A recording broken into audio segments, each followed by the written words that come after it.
Now that we've gone over the 3-sentence business plan and then turned it into a 1-page business plan, now we're going to take the 1-page business plan and extrapolate on those ideas and build the full business plan.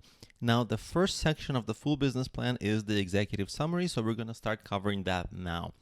In the executive summary, your goal is to get the reader excited. It's an introduction. They're supposed to get excited about what they're about to read.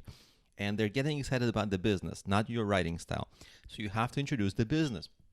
The interesting things about the business is what's unique about it. Here is my approach to doing this. This is a revolutionary new take on mobile apps where the business apps they serve as the business coach. It actually ended up not quite working out like that with the apps, but this was the business plan.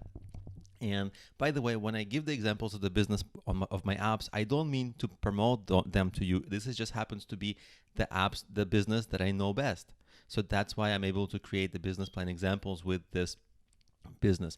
So one other thing that I do is I introduce, this is going to be a 4-app series. And then what I introduce is kind of a hint at the general potential of these apps, because I say, this is with this unique approach, 4-app series where the apps become a business coach. This unique approach positions the apps to become the dominant mobile apps for entrepreneurs. And the readers, the light bulb should go off like, best and top business apps, they're like $1 million apps, $1 billion apps.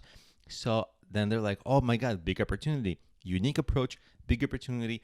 Hopefully they're excited. And with that essentially should be the end of it. And then you should get into the next sections of the business plan. And that's exactly what we'll do. So we'll end this video here and we'll get into the next section of the business plan in the next video.